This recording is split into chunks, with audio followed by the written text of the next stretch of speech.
morning, everybody. Thank you for joining us. As Kato may have mentioned, today's topic is social media as a research tool for consumer insights. And yes, I know it sounds boring now, but I'll try to make it as exciting as possible. So so this is a little about me. My background is in, well, first of all, my name is Meme Osuocha, just in case you don't know.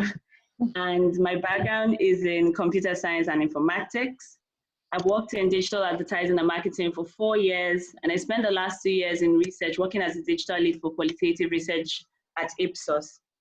So I now consult for a number of local and global organizations, thankfully. So moving on, because I know that this is time bound, I will make this as quick as possible. So the first question is, why is this topic relevant? So the one thing I know is people are already talking online. I'm sure most of us here have multiple social media accounts. We go on there to tweet whenever we are angry about something or excited about something or, love something in a movie, and just like that, a lot of people are already talking on the internet. So say, for instance, you go to Twitter and you search for, let's say, GT Bank, for instance. I believe that you already see people talking about, things they like about GT Bank, the app, the services, what they dislike. There's already a lot of conversation happening on the internet for different brands, and these are unbiased conversations, right? So nobody's asking them, it's not incentivized, people are just talking. So that is why this topic is relevant. And before I move on, I think I want to talk a little bit about research. Kato, please feel free to stop me in between if you have any questions so that, you can be engaging. And I know that no worries. Yeah, awesome. So a little bit about research. I mean, a lot of companies in Nigeria never really pay attention to research, right? They always, do guesswork and feel like, okay, because they're Nigerians, they know what the next Nigerian wants. Well, most times it doesn't work. And that is why a lot of startups in Nigeria never go as far as they should, because they haven't understood who the consumers are. And from my experience in the last 2 years in a research company, I've really understood that Nigerians are quite an interesting set of consumers. They're quite dynamic.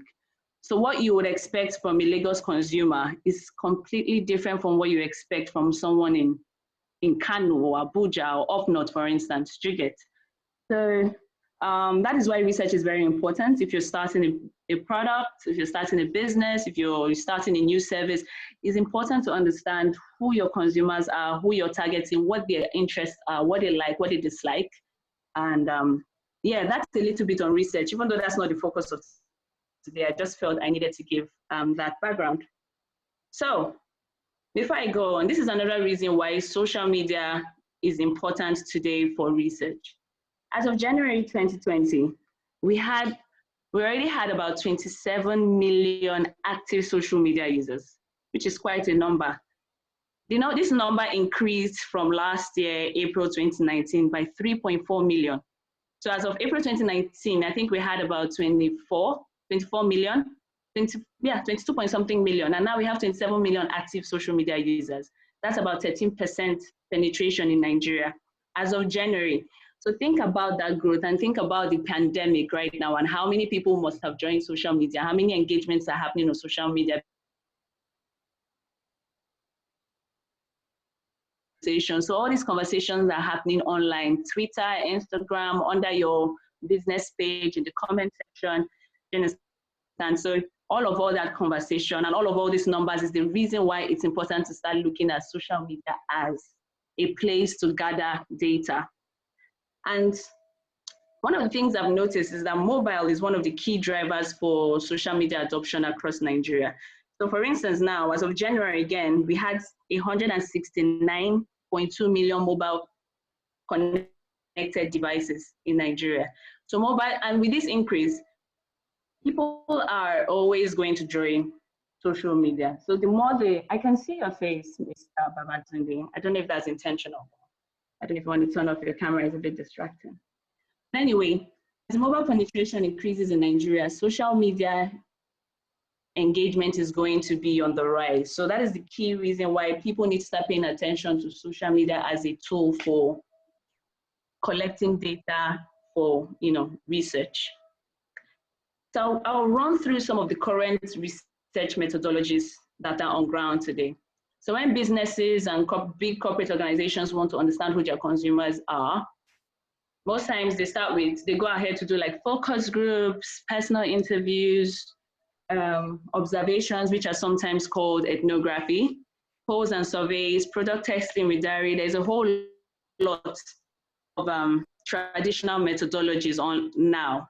And imagine now that in the pandemic, people cannot have face-to-face interactions as much. Like for focus groups, for instance, where you have usually have 6 to 8 people in a room with the moderator making it 9, and then maybe an assistant making it 10. Such gatherings cannot happen anymore. So that is why businesses need to start looking at social media as a tool function or other means of using social media to carry out research, right? So yeah, I'll just move on to the next slide. So what is social media research? In simple terms, forgetting all the jargons that I've put here, right? So social media research is basically taking content that is online, taking user-generated content and analyzing it and creating insights for your business, depending on what the business question is. I don't know if that makes sense. So if you have questions, you can just drop it so that after the session, I can address that. So social media research, again, is also, apart from you taking user-generated content and analyzing it for your business, you can also use social media as a tool to collect data from your consumers. So for instance, you know, I mentioned in the last slide where we have focus groups, we have personal interviews, we have polls and surveys. We can actually use social media to carry out some of these methodologies, you know, in different forms. I wouldn't go into all of that, but those are some of the things that you can do in social media research, right? So that's the plus and minus of it. If you have questions, again, please pen them down, and then at the end of the presentation, we can have a conversation about it. So the good thing about social media research is that you can carry out both qualitative and quantitative methodologies, as opposed to the traditional methodologies. Normally in the traditional research style, you either decide, okay, do I want to do research and quantitative? Now, I'll explain that quickly so that I don't confuse some of you who don't really know much about research. Qualitative research is basically understanding the why behind the numbers. So why are consumers liking product X over product Y? Why do they like visiting this website? Why do they do what they do? Why do they go where they go? The main thing about qualitative research is getting the why behind consumer behavior. Then for quantitative, I can see that there's a mistake on this slide. I'll fix that before we send it out. And then for quantitative is basically measuring consumer behaviors by numbers. I usually get that from surveys and polls with large sample data. Meanwhile, qualitative is with a smaller, you know, sample size. So now social media research gives you the ability to do both at the same time. In as much as you are gathering data from a lot of places, you're also gathering text conversations that are of people who are expressing how they feel about things. So how people feel about things is qualitative. The number of people that feel a certain way about things is quantitative data. I don't know if that makes sense. Kato, does that make sense?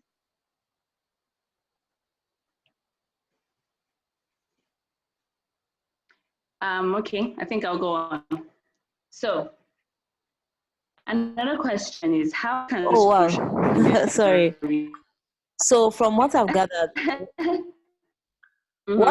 what you said is I will know how many people prefer high heel shoes, for example, to flat shoes when I do quantitative data. So I will know that 1,000 women prefer high heel shoes to flat shoes, but I will know why they prefer high heel shoes when I do qualitative data, right?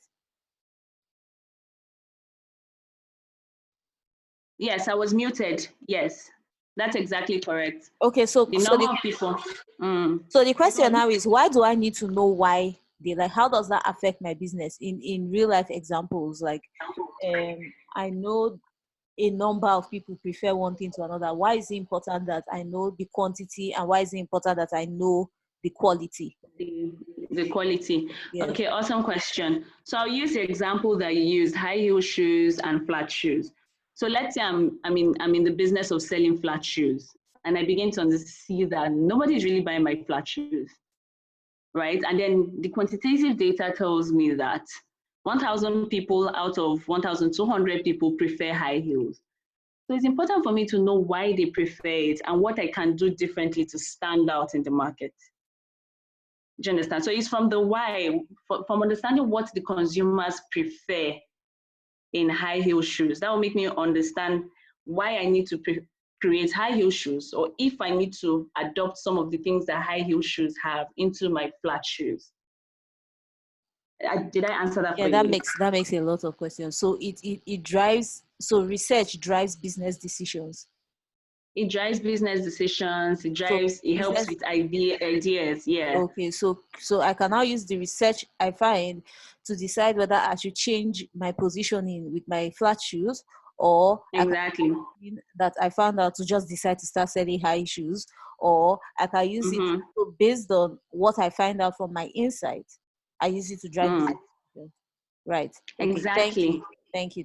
And then one other thing for that as well is that a lot of people think that when they're trying to solve business problems, brainstorming helps them with coming up with amazing ideas. The truth of the matter is you can brainstorm for 10 days and still not fix the issue. Why not go out and talk to the consumers? So the moment you begin to talk to consumers, you begin to listen to them, you begin to understand, oh, she said she likes high heels because it makes her look XYZ way. So that means we can do this to our flat shoes to make her feel the way she feels when she wears high heels. So that way you're not stretching your mind to be innovative or to be creative. Yes, all you just need to do is talk to them. So that's that. Okay, so permission to proceed? Granted. Okay, so how can social media research help your business? It can help your business in a number of ways, from understanding the perception of your brand online, to understanding if there is a market for a product you're trying to launch, to understanding, your competitor. What is your competitor doing online? Why are they thriving? Why are they standing out? What makes people, connect with their brand? So some of all these things can help you better position yourself, create a better strategy, and and all that. So at least this is here on my right, is a list of the different kind of studies you can do with social media research. So you have marketing effectiveness. So let's say you have launched a new product and you've done your marketing campaign, you've done your Twitter posts, your social media posts, everything is running, your ads are running. With social media research, you're able to monitor and track the effectiveness of your marketing. You're able to tell, okay, my ad on Facebook is performing better than my ad on Twitter, and why it is. You're able to track all of that with social media research. There are different strategies and methodologies to doing that. I may not go into all of them because of this conversation, but that's one of the ways social media research can help your business. Also, another very, very, very key one is, competitor intelligence and benchmarking. So usually in the past, it was so difficult to, spy on your competition. Whether we like it or not, we always want to spy on our competition to know what he or she is doing and, how they're succeeding and how we can do better. Do you understand? So computer intelligence just allows you to track the activities of your competition. So for instance, you're in the banking sector. Let's say you're a Zenith Bank and you want to understand why bank is doing so well. You can easily just create a set of codes or a set of keywords, depending on the tool you're using, to track the engagement of GT Bank online. What are people saying about GT Bank? What do they like about GT Bank? And bear in mind, I'm Zenith Bank. So I can just go about GT services done. See, okay, doing well here, and GT Bank is not doing well here. So I can take all of those ideas and improve on it and then add it to my business. And then that makes me create a better product and service as Zenith Bank over GT Bank. Does that make sense? Kate, help me answer on behalf of everybody. Does that make sense? Okay, moving on. If you can still hear me, if you can't hear me, let me know. It feels weird Yes, talking I and can no hear one is you. I can responding. hear So you. I can hear you. It makes a lot of sense. yeah, so I'm sometimes listening. absolutely. Okay, cool. So another important thing with social media research for your business is uncovering micro influencers. So I know a lot of businesses who have a lot of money to spend tend to go for the bigger influencers like the likes of Tacha, Messier K, the Big Brother guys, which is great. It does well for the brand. But then again, there are also micro influencers who have less than 5,000 followers, who have a strong community that that are very influential in that community, and that can drive a lot of sales for any kind of business. So let's say you're able to identify some of all those micro influencers using social media research, you stand a better chance of driving your brands to the grassroots. Because some of these bigger influencers, no matter how big they are, sometimes it's just, for instance, I'm following Tiwa Savage and she posts something about some toothpaste. It just feels like it's just another brand paying her to shove stuff down my throat. So it's important to find micro influencers who have strong communities and who have really high engagement, that the ratio of their engagement to their followers is very, very strong. It's very close rather. How do you And know it's strong? such people, so let's say you have a micro influencer that has 2,000 followers, for instance, and he or she makes a post and gets about 500 likes with 70 engagements. That is a very strong influencer because he or she has a community that listens to her. So because those types of influencers do not really post a lot of ads on a frequent basis. Whenever they say, "Oh, I used XYZ toothpaste and it's been amazing," I bet you that they would have more conversion from them because people will send a DM or leave in the comment section. Okay, for you to endorse this brand, what is the gist behind it? Do you get? And and he or she is able to have like one-on-one conversations with her followers or his followers, and that way you are having a more personal relationship as a brand through the micro influencer. Does that make sense? A lot of sense. Thanks. Thanks. Okay, cool. So that's one of the areas social media research can help your business. So I'll move on to audience intelligence. This for me is my personal favorite. So a lot of people overlook audience intelligence when they are building their marketing campaigns or their content strategies or their product development. And it's very important to understand who your audience is. So I'll break it down. Audience intelligence is basically in simple terms now, it's basically dividing your consumers into subsets. So if you're bringing out a product or a service, or you're trying to create a marketing campaign, you can't say this style of communication is going to cut across my entire target audience, right? So let's say, what product do I use now? Let me say a bank, for instance. Yes, we know that a bank serves everyone, right?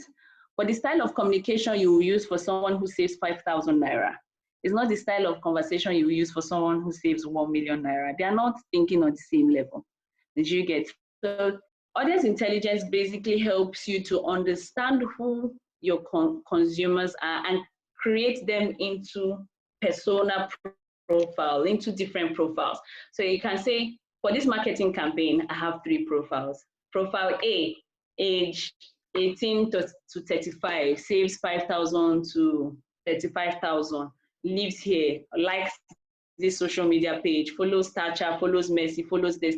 You just create a whole profile around a group of people. You do that for the next group, you do that for the next group. And the moment you do that, your audience becomes clearer and it's easier for you. It's easier for you to create content that can speak to group A, that can speak to group B, that can speak to group C.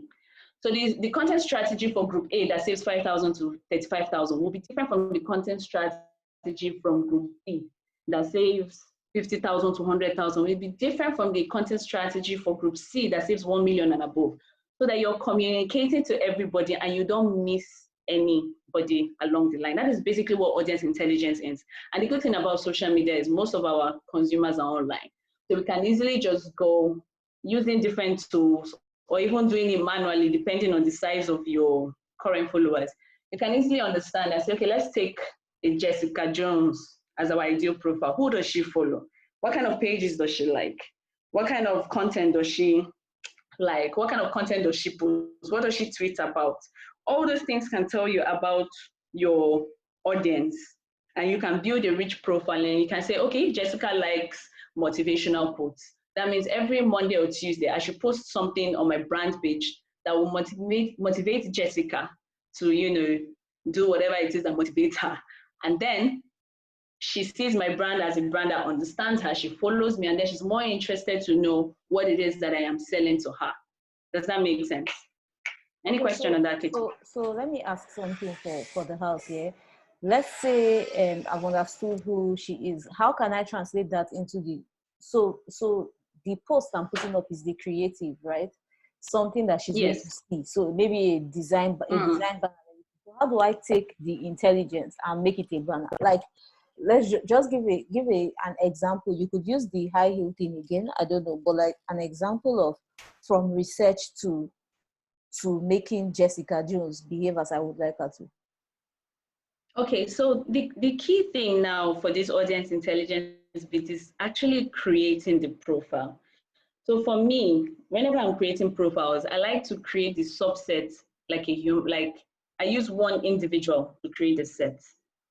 I don't know if that makes sense. This is quite practical. So for instance, like I said, there's group A, there's group B, there's group C. All the people under group A, when I'm creating my own user persona, I would call group maybe it's Jessica. I'll call group B Patient, and I'll call group C John, right? So for group A now, I need to know how often does she post online? What social media channels does she follow? What kind of content does she like? What kind of brands does she already follow? Because the kind of brands people follow already tell you the kind of things they're interested in. What kind of how does she communicate on social media? What kind of things does she tweet? What kind of things she posts herself? You get, and from all those things, you have to be able to look behind.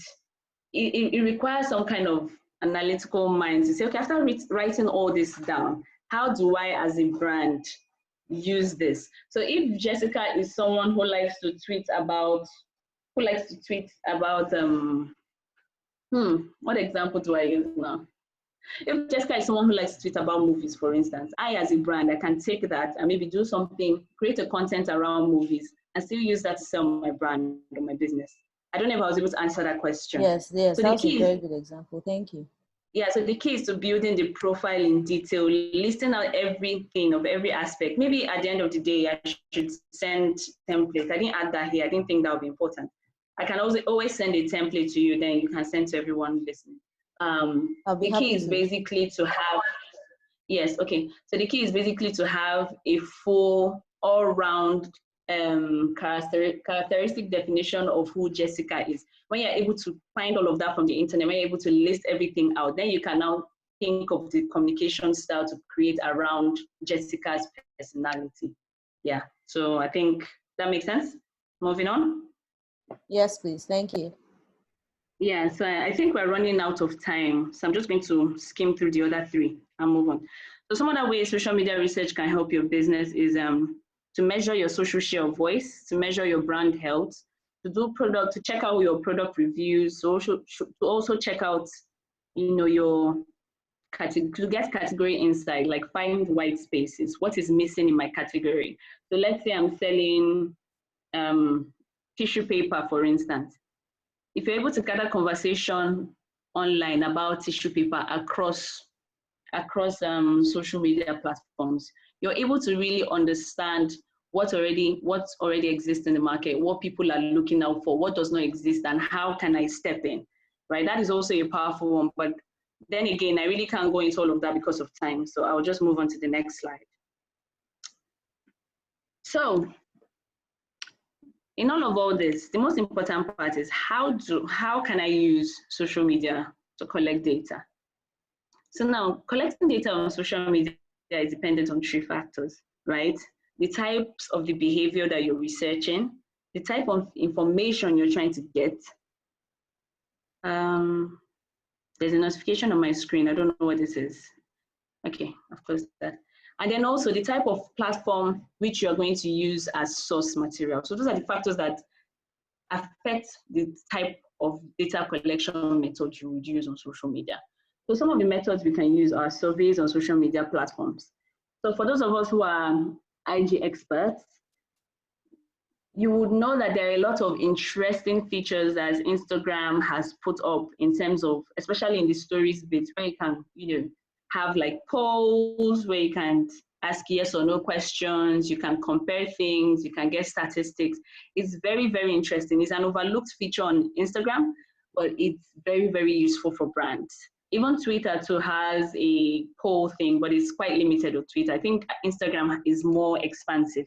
So for instance, let's say I'm a brand and I have 2 variations of a particular product, right? And I want to collect some information. I want to know what my followers or what my consumers prefer, or which of the variants my consumers prefer on the particular product. I can easily just go to Instagram and create a poll and say, okay, this red version against this black version, which do you prefer? So there's a thing there where you can put the metrics you're trying to collect. And then at the end of the day, when people are finished selecting the ones they want, it gives you quantitative data, which is really amazing. So you can say that, okay, 15% of your 22,000 followers prefer the black version to the red version. Does that make sense? You can also do that on Twitter. There isn't much of that on Facebook, but you can easily just throw out some posts there and get comment feedback. Yeah, that makes a lot of sense. Yeah, so those are some of the ways that brands can take advantage of the features on Instagram and Twitter. I wouldn't also go into that as much because it's really expansive. There's so much that can be done with that. Then I'll jump into the next one, which is the most interesting for me as a person, and it's also complicated, but it's really interesting what it can do. It's called social listening. So now this social listening is the bit I must have really covered in the past few slides. It's basically just collating unbiased conversation from different channels all at once in one space, right? So let's say I want to get consumer perception on sugar. What do consumers in Nigeria between the ages of 18 to 35 think about sugar? So I can use social listening as a strategy to collect that kind of data online. So basically, social media is using a tool to mine or scrape data from different platforms. So sorry, quick one. Is the data collected qualitative or quantitative? So it could be both. It's both quantitative and qualitative, depending on the tool you use and then your ability to analyze, your human analysis. So thankfully, some of the social listening tools already using machine learning to analyze text data. So right, so if your tool picks conversations on Twitter around sugar, I'm not the expert behind machine learning, but the machine learning AI, artificial intelligence, is able to analyze all that text and tell you, okay, 80% of these people have positive sentiments to XYZ. 20-something% of these people have negative sentiments to XYZ. And then again, within that app, once you get that quantitative data, you can also get qualitative data showing you, okay, these are the keywords around sugar. And it brings it out in this amazing word cloud, depending on the tool you're using. Again, this particular aspect of social media research is highly tool dependent, except, if you're a human being and you can read 1,000 tweets per minute, then good luck to you. So, is that clear now, Kate, or can I move on? Yes, you can. So from what you said, it's like it uses artificial intelligence to gather and scrape information. Like, for example, everywhere something about sugar is mentioned between the ages of X and Z, X and Y. Yes. They tell me, okay, generally, based on the scripts that artificial intelligence has been able to read, will tell us, oh, this is generally a positive mindset towards sugar. But we notice that people above 55, between 55 and 70, they have a negative mindset towards sugar. So if you have a sugar-free drink, you target the older people. If you have a sugar-filled drink, you target the younger people that have a positive.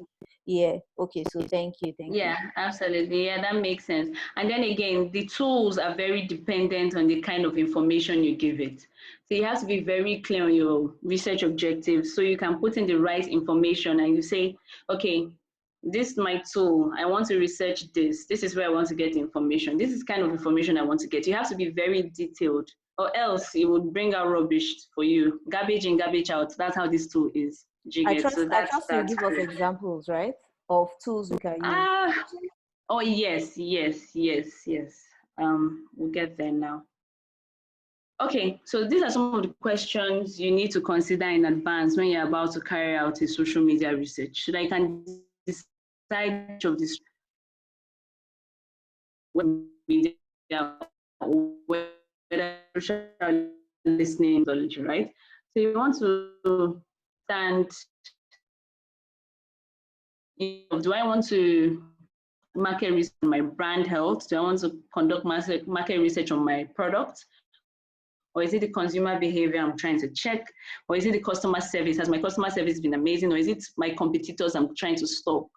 So these are questions you need to keep in mind. Sorry. So another question is, do I want qualitative data or do I want quantitative data or do I want both? That would also help you decide on what approach to use when it comes to social media research.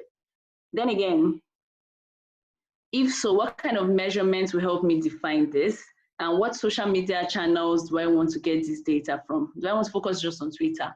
Do I want to get it from blogs? Do I want to do Facebook, Instagram, or do I want to get all of them? That would also depend. That will also help you decide on what tools to use or what strategy to use, as mentioned above. So I'll just move on to the next slide. I'm really considering time here. So these are the ones I've been opportuned to use in the past few years while I was still with my company. And then some of them I still use from time to time, right? We have Decipher Analytics, we have Brandwatch, we have Sprout Social. There are so many more in the market, but these ones are the ones I use. Although they are pricey, but depending on what can use.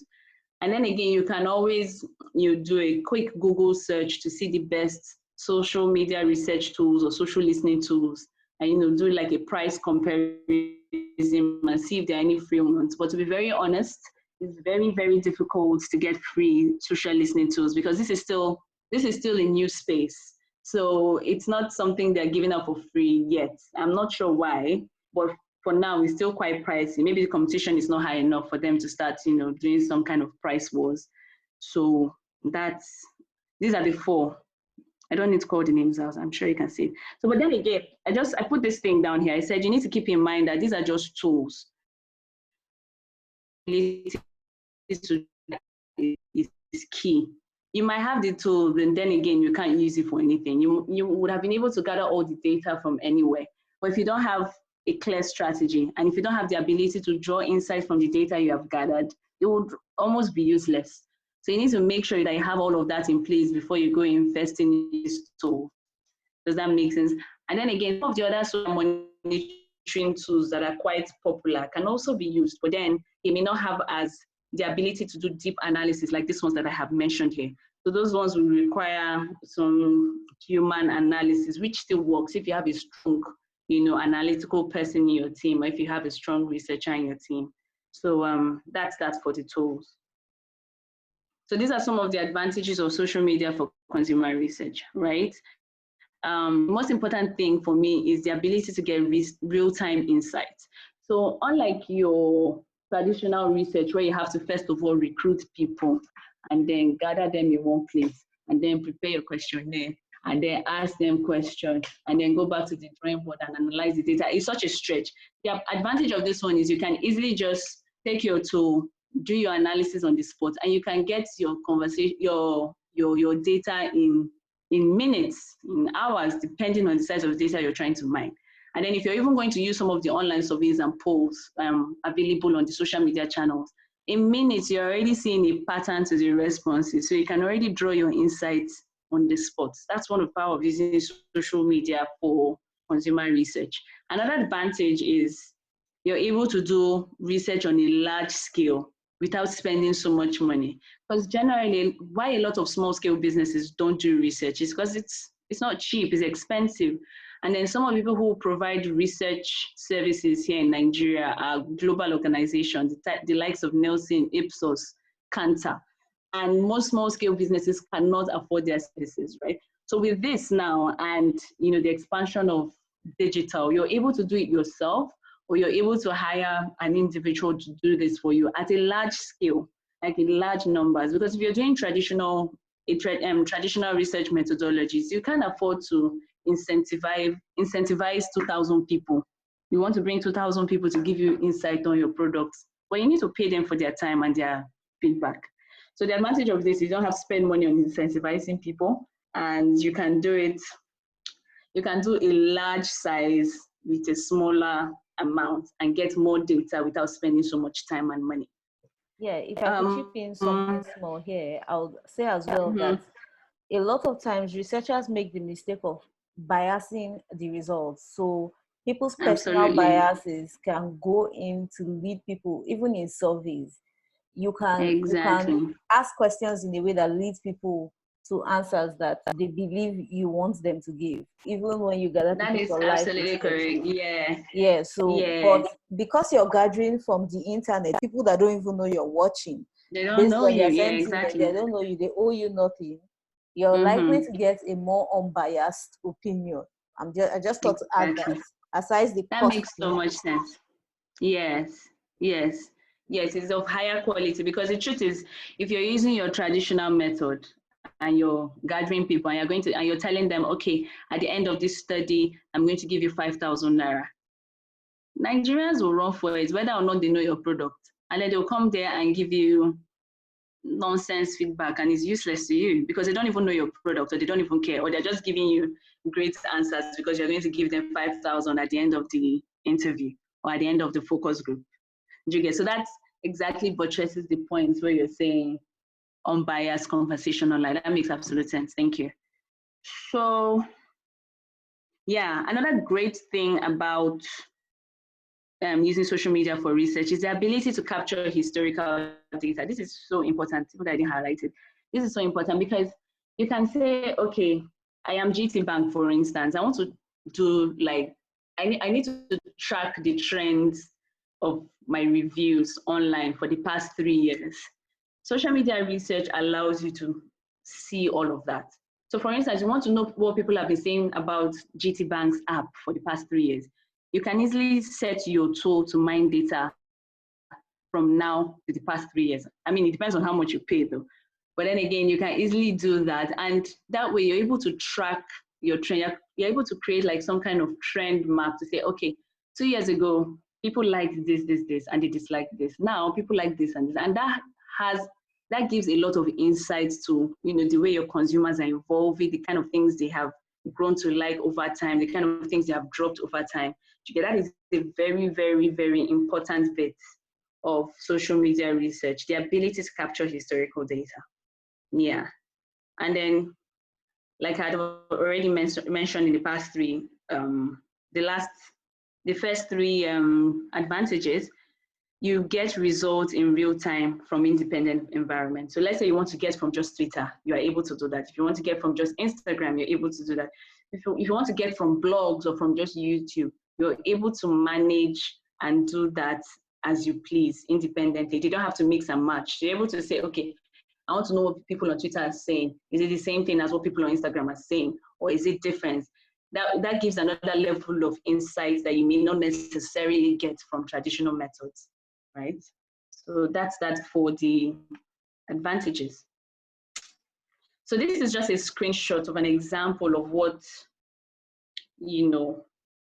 a social media listening tool or research tool can pull out for you. This is just a generic example that's on the internet. I didn't want to use anyone that have to use. So this is an example template of the kind of data you can get when you carry out a social media research using any social listening tool that you have used, right? This is mainly quantitative, as you can see on the top right. By the way, CBD is cannabinoid or something. Check online. This is a study carried out by these two guys, Audience and Pulsar. Audience is one of the tools I had mentioned earlier. So this is a template they share online to show us an example of what, the kind of data you can get using their tool. So at the top right, you can see that the tool has already analyzed the keywords that have been pulled from the different platforms around cannabis. So you can see there's health, music, business, medical, world, food. You can see all that. So that is also some kind of analysis. This is not detailed. This is just like an overview. You can see the quantitative data. You can see the gender. The one in green shows you the gender in terms of the percentage of the gender when it comes to positivity. The one in red is negative, and the one, I don't know what to call that color, is neutral, right? So it depends on the tool you're using. Then again, this is just to show you what it will look like. Then down here on your left, you can also see that it has picked where your consumers are tweeting from. So it's telling you the top cities. Where are they tweeting from? Where are they having their conversations from? Where are they posting from? That way, you can also create some kind of content, or you can also know what is happening in that area with this data. Kate, I think we should go to the next slide. So this is a case study. This is one that I personally worked on. I don't know if I should go through it. Kate, do you think I should go through it? Or should we proceed? Maybe since we're going to send it to everyone, they can always read it, right? No, you have an assignment for them, so let them just go through this, and yeah. Okay, so this is the final. Yeah, so this is the final point, right? So, yeah. Do you want to go back, please, the slide before this one?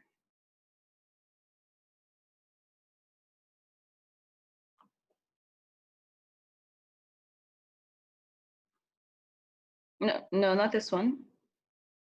Yeah. Look at all those tabs. Okay, so, okay, cool. So what I was trying to say on this particular slide is that in as much as I have said that social media research, social media analysis is a really amazing approach to understanding who your consumers are and understanding your market, I would also advise that you treat it as one tool, just one tool, because I mean, sometimes you can get information from social media research, but then again, it's also good to also back it up with traditional research where necessary. So you can do it in addition to a focus group, you can do it in addition to a larger quantitative survey, depending on what the business question is. So I really don't want people to go ahead thinking that social media research can give you more than enough data to work with. It can, but at the same time, it is only a tool when it comes to research. There's so many other research methodologies that you can use to achieve, a better analysis of your product or your service or your consumer. So that's the message I'm trying to pass on this slide. I think we can go to the next one. So this is an assignment that I have created. I feel like maybe at your own spare time, you should work on. So earlier I mentioned that you can use social media research to build like your consumer or customer profiles, right? So with this assignment, I want you to go back, depending on how you choose to do it. You can go back and then build a consumer profile for your audience.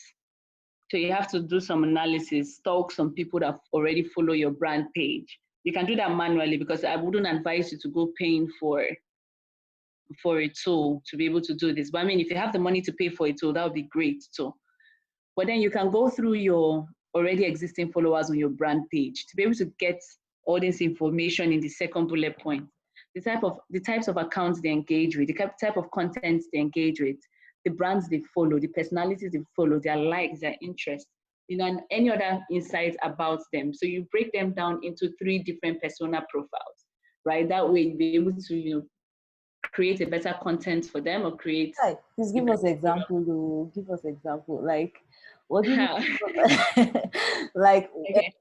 3 persona profiles. Just give us the things that should be in the person's profile, for example, and give us a fictitious.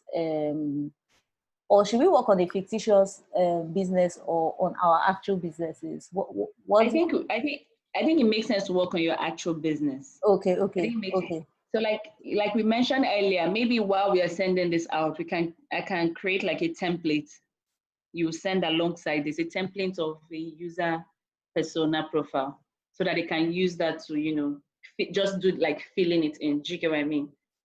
Or do you want me to run through an example right now? Let me see. Yes, one example would be amazing. Just one example. I mean, what do we think, guys? One example, yes. So maybe I'll have to look for one that I may So have. said yes, please. Yes, yes. Okay. Let's see that. I have to look. Maybe give me a minute. Let me look for an example of one that I may have done before, if I can find any. Persona profiles. 1 second, please.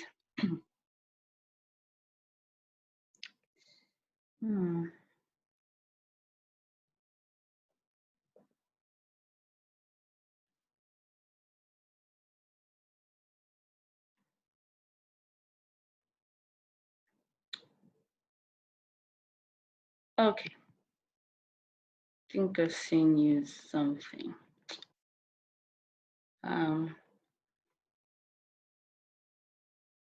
Okay. I can see one that I have here. Because I really don't want to waste your time searching, I'll just go through this one. So I'll give you an example. For this particular one, I created a persona called Thompson. I called him Thompson, right? It's a child's persona for a brand that caters to children, right? Are you with me, Kito? Yes, I am. Hello? I'm here. Okay, cool. So for this one, there are different, that's the thing, there are different ways, but for this one, I have a summary. So in my summary, I'm saying Thompson is a 9-year-old boy who loves computers, games, and gadgets of all types.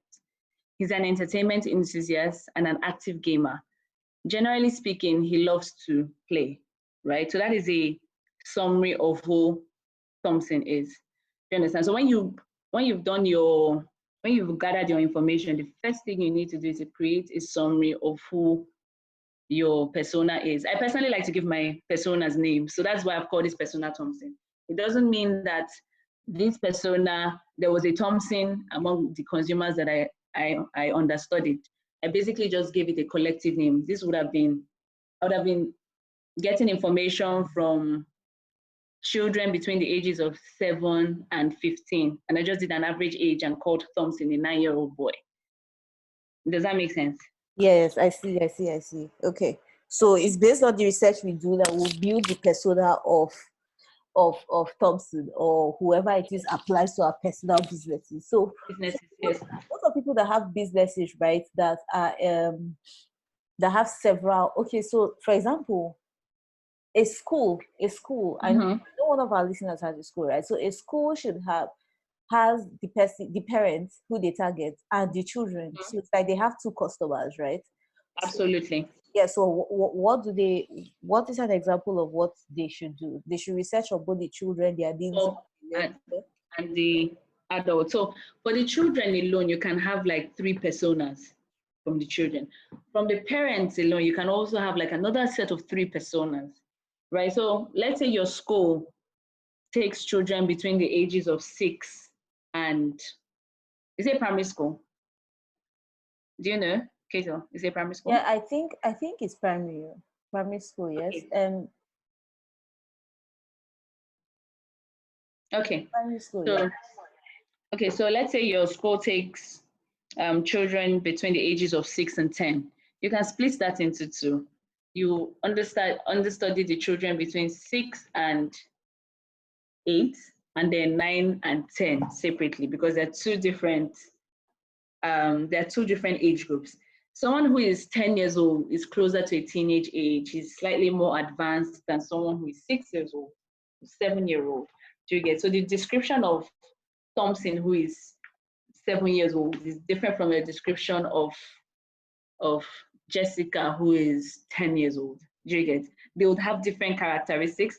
They may have some things that are common amongst both of them that are similar, but then again, they'll have different characteristics. And the same goes for the parents too. There are different types of parents. The one who always shows up at school to pick their kids is one one persona already, and then the parents who send other people to come to school to pick their kids is another persona already. You get, that's a way of breaking them down. But then again, you also depend on what you have found out from the different people that you have. So the idea is to have so much information and start to piece them together in groups. So everybody between the ages of 7, they like to play games. You put all that information here. Everybody between the ages of 10, they like to excuse me, they like to, go to play ball, for instance. You put them in a certain group. It's basically just taking all the information that you've gathered and then grouping them together in terms of age, in terms of interest, in terms of likes, in terms of dislikes, and all that. I'll go back to this example with Thompson, right? After I've done his summary, I can also talk about what he likes in detail. So Thompson likes computers. Thompson is a picky eater. He's easily distracted. He's a multitasker.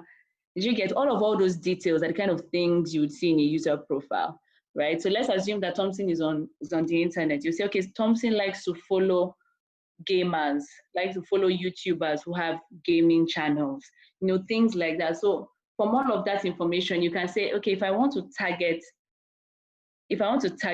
Thompson, I can hire an influencer who is a YouTuber that has a gaming channel and use that influencer to push my product to people who fall under Thompson's category. Does that make sense? Kate, are you with me? Yes, it does. It makes a lot of sense. Yeah, but then again, I can't go into the details. Like I said, I'll share a template and I'll also explain how to fill the template if possible, and then you can share with everybody eventually. Okay, Yeah? so this assignment, how would you if you're going to do the assignment, please just raise your hands in the comment section. Let's just be sure. So that we'll send it to everybody, definitely, but we'd like to know if you want it reviewed by Meme. Meme has suggested that she would like to look through if everybody's interested. So yeah, okay, so we have one hand raised. Okay, so okay. Yeah, oh wow, hands are being raised. So she will be happy to look through your assignment, give you pointers, and just Yeah. We are So so grateful that once you start, no worries at all. Once you start and you need some feedback from me, you can always send me an email. I think my email is at the end of this document. You can send me an email to my personal email or my Tech and City email, and then I'll respond with some feedback or insights on what you've done so far, or however I can help. Thanks a lot. Thanks a lot for this session. This has been so insightful. I hope everyone leaves here with something, and I'm looking forward to emails from everybody. Okay, does anyone have any questions really quickly? Thank you everyone for your time. Thank you. You'll be hearing from us with the emails.